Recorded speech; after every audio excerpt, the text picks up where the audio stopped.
What is up, guys? It's your boy Nick Torius, back again with another video. I said I'm back again with another video, and today I'm gonna be talking about projecting your voice, right? So, and speaking louder. So, smash the like button, comment below what you think, subscribe if you're new. Let's get into it. So, normally, most of the time, I don't really project my voice because I feel like, because of certain reasons, right? But obviously for this video I have to because I'm talking about it. Hey, I'm just kidding. But when it comes to protecting your voice, a lot of times when I was younger, people would always be like, talk with your chest, say it with your chest, right? They'd be like, say it with your chest, or talk with your like speak up, right? Like talk louder. You talk. Everyone would always tell me I talk so low.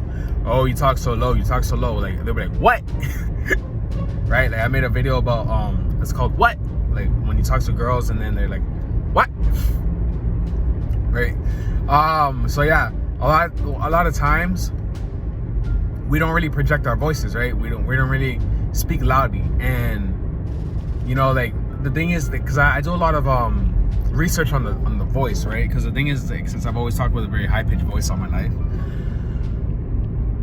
I've always you know, wondered, how do I speak with a deeper voice? How do I speak with a more commanding voice, right? And what I learned from reading books about it is that speaking with a commanding voice comes with having commanding presence, right? And having a commanding presence means like basically like look at me, right? Like I have the attention, right? Like when you understand attention, it makes understanding your voice a lot simpler, right? Because your voice is what you use, is like a tool, right? Your voice is a tool used to communicate and get ideas manifested into the world, right? Because in order for you to manifest anything, a lot of times it does take other people, right? And manifest doesn't just mean like, oh, it's magic, it just appears. Manifest means doing the work to get it into the world physically, right? Manifestation is just like it's like the road, right? It's like the road doesn't drive, you drive on the road. The road gets you from, the car gets you from where to go, right? You need to actually, like, it's like the car, right? The car is, manifestation is just a car. It's like you get in, you need to go somewhere, right? Like I need to get there. You get in the car and the car is the means to get there because it gets you there quick, right? If you have no gas in the car, which is just like emotion and energy and feeling, then you're not gonna get nowhere. But if you put emotion into something, if you put feeling into something, that's your gas and that's gonna allow you to go, right? Basically, your voice is very powerful, right? That's why they call spells, right? Like when they say, oh, a spell, I put a spell on you, bibbidi bobbidi boo, abracadabra, alakazam, right? Those are spells. And basically it's like why they call it spelling, right? Like, oh, how do you spell that? How do you spell that, right? Like why the fuck is it's like a homonym, right? Homonyms are basically just words that sound the same, but they're not spelled the same, right? Like deer and deer and I don't know, right? Like bed and bed, right? Like a seabed is not the same as a regular bed, like a comfy bed. But spell is spelled like spell, right? So it's like, why not be the same thing? You get me? As opposed to deer and D-E-E-R and D-A-A-R, right? But you use your words, you use your mouth to spell things, right? To spell, to create it, to manifest, right? That's why witches say those things in there, you know, the witchcraft and shit, right? But I realized that when it comes to the voice, you know, like your vocal cords vibrating and all that shit, the thing is that when you speak with a very low voice, it's because you're up in your head, right? And you just stay in your head, right? Because all my life, I've always been in my head all my life, right? I've always been thinking. I never really been in my body. So I've always been very uncoordinated, right? And part of uncoordination comes from the being not in your body, right? You're not in your body, you're in your head. So it's like, it's like gravity, right? Being in your head is like having a bowling ball on a stick, right? On a pool stick. What's gonna happen to the stick? It's gonna fall because the bowling ball is too heavy, right? Because my head was always been too heavy because I've always thinking and shit. Sometimes you gotta just use your body. Like when you're fully in your body, I feel like talking with a deeper voice is a lot easier, right? Like right now, I shift my consciousness. Because the thing is, it's hard to think, right? It's harder to think when you're fully in your present in your body. That's why I can't really it's hard for me to think about what I'm gonna say. But when you're fully present in your body, it's like it took me a long time to understand what this meant, right? Because I've never been into like the spiritual shit and the yoga shit. Today's such a chilling day. I'm sorry. I'm just so chill right now.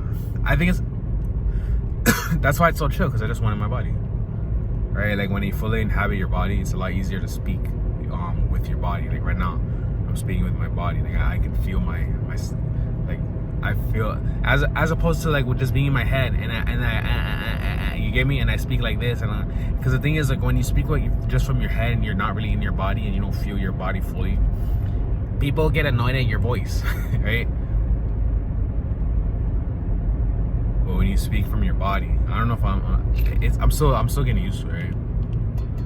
When you speak from your body, it commands attention because it shows that you're like fully present in your body, right? And I used to do all these vocal techniques and all this stuff, like how like speaking from your diaphragm and all this shit. But it's not really speaking from your diaphragm. It's literally being from in your diaphragm, right? Like being fully in your body means like touching your fingers, touching your toes, touching the balls of your feet, your legs, your arms, your whole body, right? Just being in your whole body as opposed to just being up here.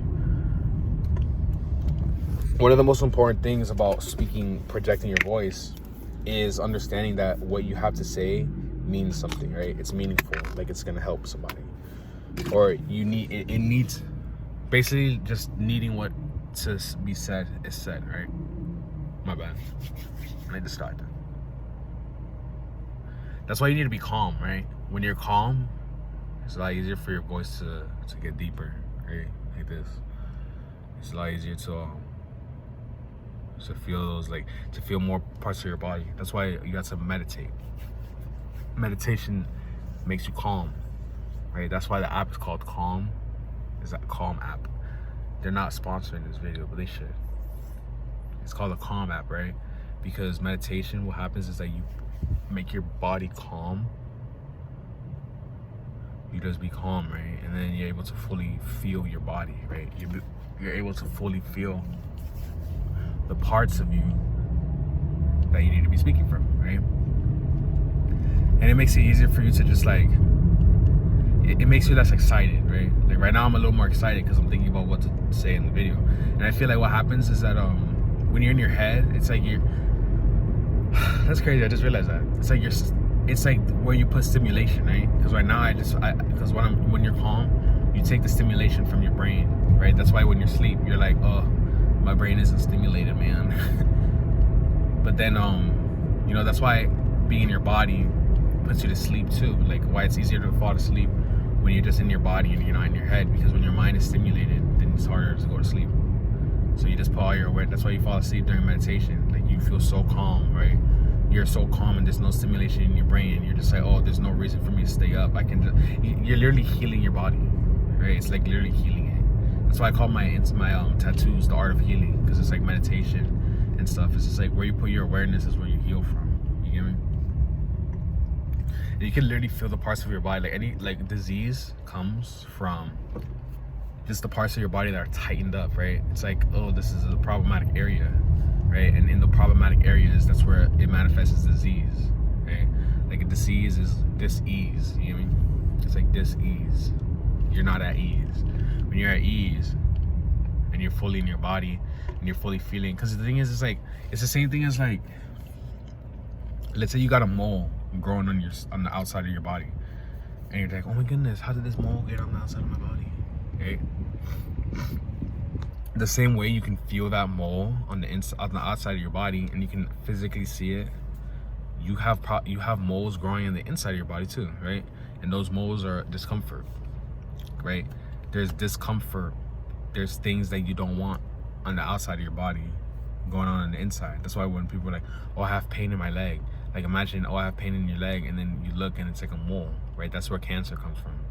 Cancer is like, you know, moles and shit. It's like you can see them on the outside, but you can't see them on the inside of your body, but you can feel them.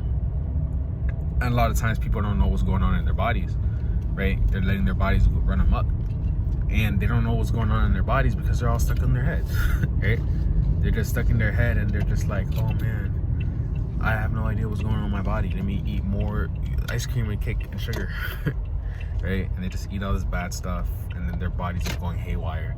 It's stimulating their mind, because that's why we are addicted to sugar, because sugar gives energy to the brain, right? Sugar doesn't give energy to the liver. I mean, you can't quote me on that, I don't really know, but you know, sugar is for the mind. That's why we're so hopped up on it. Caffeine, hopping up your mind, make your mind have more energy. It's like, does your mind need any more energy? So how about you get back to your health? Like, health is just being inside your body, and it's just knowing what's going on with you feel me? Yeah. Now, I didn't even say nothing about your mind, about your voice. If you want your voice to be deeper and to be more projecting, just understand that what you have to say is important, right? Like, okay, I have something to say, right? Before you say, because I remember, I've never been good at groups, right? I've never been good at being groups because I've always been attacked and ostracized every time I've been in a group of people, right? Like, I'm always really good with interpersonal, but like, it's like once I'm like hanging out with more than one person, it's like everyone just gangs up on me, right? Like, if someone has a bad opinion on me, the person I thought was my friend would just start ganging up on me. And then, you know, it happened to me yesterday, right? And then the thing is, like, I had to defend myself. So, like, most of the time I'm like timid, like, oh yeah. But then I stood my ground. It's like, nah, nah. Like, I felt my balls, right? It's like, you gotta feel your balls. That's why they say, oh, you got no balls, right? You gotta literally, like, I was trying to, you know, defend myself. I was like, nah. Hey, bruh. Chill the fuck out, bro. Because when you feel your balls, it's like you're fully in your body, right? Like, right now I'm speaking with my balls. Like, I'm feeling my balls. Like, I'm not afraid. I'm not scared of you. Feel me? It's like I'm not scared because I'm feeling my balls. That's why a lot of times when you go up to girls, you gotta be like, where's your balls at, bro? Where's your balls at? And it's like, this is like, you're speaking literally from your balls. That's why you gotta be chilling out, right? You gotta be calm all the time, fully present in your body, and you can feel where your balls are at. It's like you speak from your balls, right? Like, you speak from your stomach, you vibrate your vocal cords, but if you fully feel your balls, that's where the voice comes from. That's how you project. So with that being said, like the video, comment below what you think, subscribe if you know. If you have any questions, just DM me on Instagram at Torius, at 6feet Interviews. I just realized that's why our dicks and our balls are the most vulnerable part of us. It's because that's where our strength comes from. Isn't that crazy? It's like, that's our strongest. I just realized that it's like our strongest suit, but it's our most vulnerable. It's our weakest point, right? It's like Superman's kryptonite. Like, our ball, like, if you kick us in the balls, that shit hurts, but your balls is where your power comes from. Isn't that crazy? But yeah, like the video, comment below what you think, subscribe if you know. If you have any questions, just DM me on Instagram at Torius, at 6feet Interviews, and I will make a video talking about your question. And with that being said, I'll catch you guys in the next one. Peace. Also, don't forget to subscribe to the Patreon.